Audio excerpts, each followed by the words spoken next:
కొలస్సీ సంఘమునకు పౌలు అపోస్తలులు రాస్తూ 3వ అధ్యాయము 10వ వచనములో ఇలాగ మాట్లాడుతూ ఉన్నారు. 9, 10 కలిపి ఉంటాయి. ఒకనితో ఒకడు అబద్ధమాడకుడి, ఏలయనగా ప్రాచీన స్వభావమును దాని క్రియలతో కూడా మీరు పరిత్యజించి జ్ఞానము కలుగు నిమిత్తము దానిని సృష్టించిన వాని పోలిక చొప్పున నూతన పరచబడుచున్న నవీన స్వభావమును ధరించుకొని ఉన్నారు. దేవుడి మాట మన కొరకు ఆశీర్వదించునుగాక. ప్రియులారా, జాగ్రత్తగా గమనించండి. మొన్న మధ్య ఒక సర్వే చేశారట. ఆ సర్వే యొక్క ముఖ్య ఉద్దేశం ఏంటంటే, పెండ్లయ్యి ఒక 25 ఏళ్ళు దాటిన వారందరినీ కూడా సర్వేలో తీసుకుని మీ భాగస్వామి, భార్య కావచ్చు, భర్త కావచ్చు, అమ్మా ఇటు, మీరు పెళ్లి చేసుకున్నప్పటికీ ఇప్పటికీ మీ భాగస్వాములు మారారా, అలాగే ఉన్నారా అని అడిగారంట. సరే, నేను సర్వే చేయట్లేదు, కానీ ఎంతవరకు నిజమో తెలుసుకోవడానికి మిమ్మల్ని అడుగుతున్నారు. పెళ్ళిళ్ళు అయినోళ్ళు చేతులు పైకి ఎత్తండి. నేను చాలా క్లియర్గా అడిగాను. పెళ్ళిళ్ళు అన్నాను, పెళ్ళిళ్ళు అన్నాను. పెళ్ళి అయినోళ్ళు చేయి పైకి ఎత్తండి. పెళ్ళి అయిన వాళ్ళు చేయి, మిగతా వాళ్ళు పెళ్ళి అవ్వలేదా?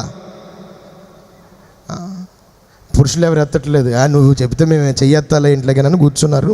కంగారేం పడకండి, ఏదో టైంలో ఎత్తిచ్చేస్తాను చేతి. ఈ సమయంలో మాకు త్వరగా పెళ్ళి అయిపోవాలన్న వాళ్ళు చేతులు పైకి ఎత్తండి. చేతులు మాత్రమే ఎత్తరు, కానీ ఇక్కడ కూర్చున్న చాలామంది హమారే టైం కబ్బాయే కానీ ఎదురు చూస్తున్నారు.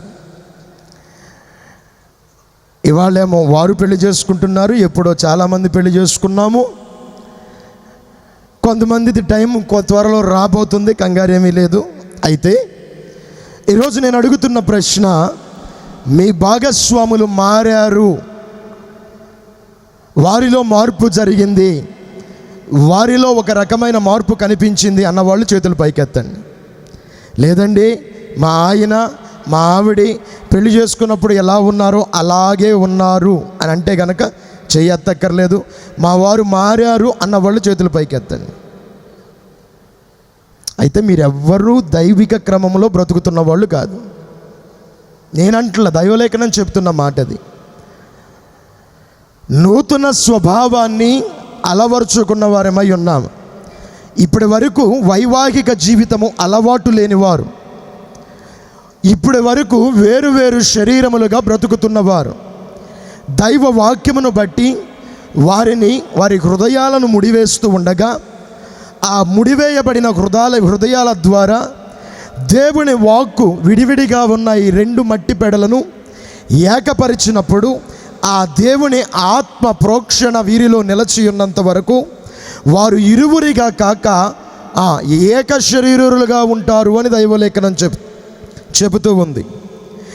ఈ ఏక శరీరముగా చేయబడిన వారు ఒకరికి ఒకరు క్షేమాభివృద్ధి కలుగ చేసుకొనుట కొరకు ఐక్యపరచబడుతున్న రోజు నుండి ఒకరిని ఒకరు మెరుగుగా మార్చుకొనుటకు వారిని మార్పు చెందించుకొనవలసిన వారై ఉన్నారు. ఏమీ మారలా, అలాగే ఉన్నారు అని అంటే మీరు ఎక్కడో వైవాహిక జీవితమును చాలా ఆకతాయిగా తీసుకున్నారని అర్థము.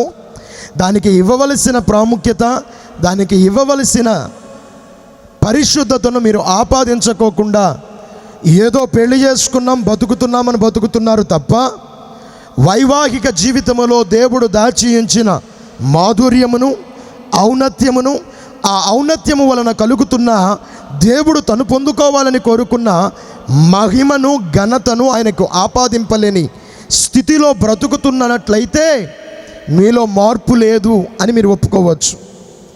ఇలాంటి వారై ఉన్నారా? మార్పులు కనపడటం లేదా?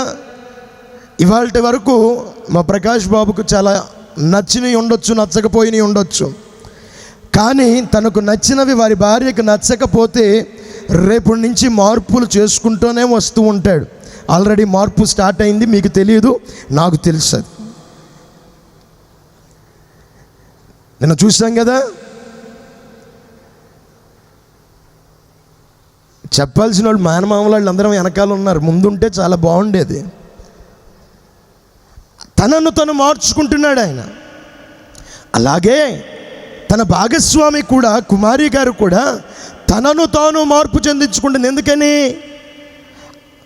ఎక్కించుకొని స్వభావాలతో కాదండి, వారు ఇరువురు ఏకమవ్వగలిగిన రీతిలో వారిలో హెచ్చుతగ్గులు ఏమేమి ఉన్నాయో, వారిరువురిలో అభిష్టాలు అయిష్టాలు ఏమున్నాయో వాటిని అర్థం చేసుకుని, ఇరువురిని వేరు చేసే వాటిని కత్తిరించి, ఇరువురిని ఐక్యపరిచే వాటిని వృద్ధి చేసుకుంటూ వారు కుటుంబముగా, ఇవాళ వరకు ప్రకాష్ అని పిలిచాం, కుమారి అని పిలిచారు, రేపొద్దు నుంచి అలా పిలవరగా, అయ్యా మీ ఆవిడేదని అడుగుతారు, అమ్మ మీ ఆయన ఏరని అడుగుతారు. ఆయనకు ఒక పేరు ఉంది, ఒక ఊరు ఉంది, అంతా ఒక ఐడెంటిటీ ఉంది, ఒక యూనిక్ ఐడెంటిటీ ఉంది. అవి ఎత్తాం. అమ్మాయి మీ ఆయన వచ్చాడా, ఆయనకి పేరు లేదా, ఉంది, కానీ అది మనము కోరుకుంటున్న వారి ఇరువురిని ఒక కుటుంబముగా, ఒక వ్యక్తులుగా సంబోధించుతున్నాం. ఆ సంబోధనకు తగిన రీతిగా వారు బ్రతకాలంటే వారిని వారు మార్పు చేసుకుంటూ వైవాహిక జీవితంలో సాగాలి. అలాగే క్రీస్తును ఎరిగి సంఘముగా కట్టబడుతున్న మనము, నేను మారను, నేను ఎట్టాగా బతుకుతాను రా, నేను పౌరుషంగా బతుకుతాను, బాప్తిజం తీసుకున్నాక కూడా నేను ఇట్టాగే బతుకుతా, నాకు ఈ పట్టింపులు ఉండాలి, నాకు ఈ పద్ధతులు ఉండాలి, నాకు ఈ లక్షణాలు ఉండాలి, ఇది నా ఐడెంటిటీ. అది క్రీస్తులో పనికి రావటంలా. నువ్వు క్రీస్తుతో ఏకమవ్వగలుగుటకు, క్రీస్తులో హత్తుకొని ఆయనతో అంటుకట్టబడి, తమ్ముడు చెప్పారు కదా, ఆయనలో వృద్ధి చెందుటకు, ఫలించుటకు, ఫలమిచ్చుటకు, ఆ ఫలము అధికమవుటకు నువ్వు క్రీస్తులో అంటుకట్టబడాలి అని అంటే ఆ వేరు చేసేది ఏదైతే ఉందో దానిని నీ నుండి తొలగించుకోవాలి. అది మనం చెయ్యం. క్రీస్తుకు మనల్ని దూరం చేస్తున్న దానిని మనలో నుండి తొలగించుకోవడానికి సిద్ధంగా ఉండం. మరి మనం ఏం చేస్తున్నాం? క్రీస్తులో ఎదుగుతున్నామని చెబుతున్నావు, క్రీస్తులో ఎదగటంలా, క్రీస్తులో ఉన్నానని చెప్పి నీ అంతట నువ్వు ఎదగడం ప్రారంభిస్తున్నావు. అది కాదు నా దేవుడు కోరుకుంది. ఆయనతో అంటుకట్టబడి ఆయన స్వాభావిక స్థితిలో నువ్వు వృద్ధి చెందాలి అని దేవుడు కోరుకుంటున్నాడు. అలా వృద్ధి చెందితే ఆయన మానవాళి కొరకు నిర్ణయించిన 5 రకములైన దీవెనలు, ఆదికాండము 1వ అధ్యాయము 28వ వచనములో తెలియచేసిన దీవెనను స్వతంత్రించుకోవడానికి హక్కుదారులుగా, వారసులుగా మనల్ని పిలిచాడు. వారు వైవాహిక జీవితంలో ఆశీర్వాదం అనుభవించాలన్నా, క్రీస్తును ఎరిగి బ్రతుకుతున్న మనము మన జీవితాలలో దీవెనను అనుభవించాలి అనన్నా, నూతన పరచబడుతున్న అనుభవము రోజు మనలో నిలిచి ఉండవలసిందై ఉంది. దినదినము మనము నూతన పరచబడుతూ ఉండాలి.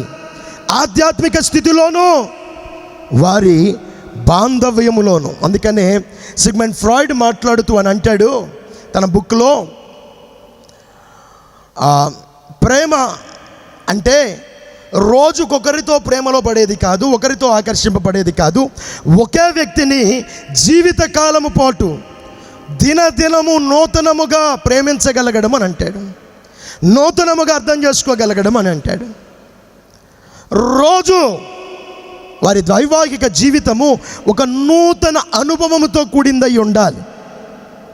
దేవునికి స్తోత్రం. ఏం మాట్లాడరేటమ్మా? చెరుకు ఎంతమంది తెలుసమ్మా?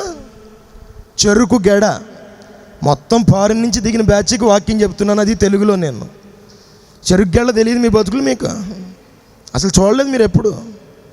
ఎక్కడ దిగిందమ్మా ఫ్లైట్? ఏ పెంట కుప్ప మీద దిగితే వచ్చావమ్మా ఫ్లైట్లో నుంచి? చెరుకు గెడ తెలీదా? మరి చెప్పరేటి? అక్కడ ఉన్నదానికేమో తెలీదా? యారో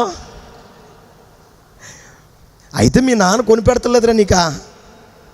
సరిగ్గా కొని పెడతలే, వెళ్ళేటప్పుడు అడుగు. స్తోత్రం. అవునన్నాడా? అడుగు. మరి అనుకో, అంతా కురుకురే బ్యాచ్ కదా, కురుకురేలు, లేసు, ఇంకేంటి అమ్మాయి, పానీపూరి అంట. అడుగు, వెళ్ళేదారిలో చెరుకుగడ ఏంటో కొనిపెట్టు. నానా రే నీకే చెప్తున్నాను, వెళ్ళేదారిలో చెరుకుగడ కొనిపెట్టిపోతే ఇంటికి రానని చెప్పు, లేదంటే పెళ్లి చేసేయమని చెప్పు, అంతే. స్తోత్రం.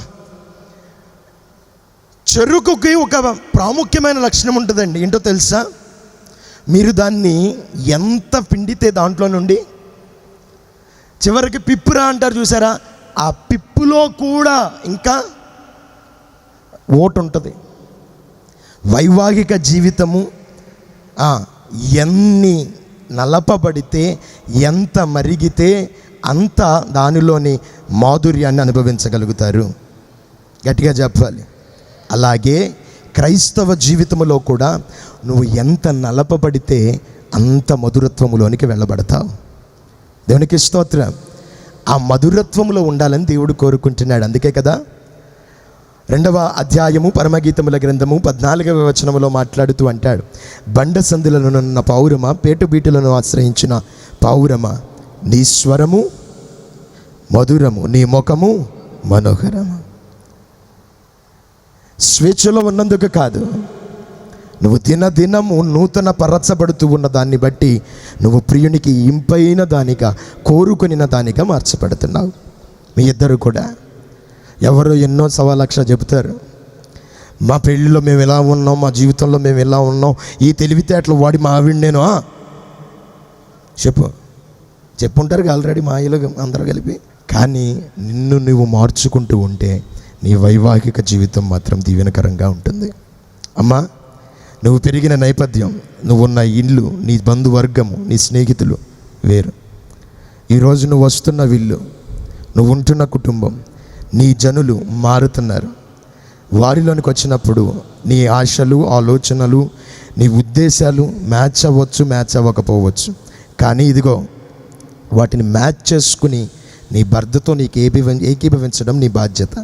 దాన్నే దైవజనులు లోబడడం అని చెబుతూ వచ్చారు. ఏకీభవించడం నీ బాధ్యత. తనతో పాటు ఎఫెసీయులకు రాసిన పత్రిక 5వ అధ్యాయం 22 నుంచి చదివిస్తాం. కానీ 21లో అంటాడు, మీరు ఒకనికి ఒకడు లోబడుడి అని అంటాడు. అర్థమవుతుందా? కొన్ని విషయాల్లో మనం ఆలోచించిన దానికంటే వారు ఎక్కువ ఆలోచించవచ్చు. వారికి అవకాశం ఇవ్వాలి. కానీ ఇది ఇంట్లో జరగాల్సిన విషయం, అది గుర్తుపెట్టుకోండి. ఏది వీధిలోకి వచ్చినా అది దేవునికి మహిమకరంగా ఉండాలి తప్ప వీధిలోనికి వచ్చేది దేవునికి అవమానకరమైంది ఎన్నడూ బతకూడదు. అలా మీరుంటే మీ వైవాహిక జీవితం నా దేవుడు ఆశించిన విధముగా మిమ్మల్ని దీవించి హెచ్చించి ఘనపరచునుగాక.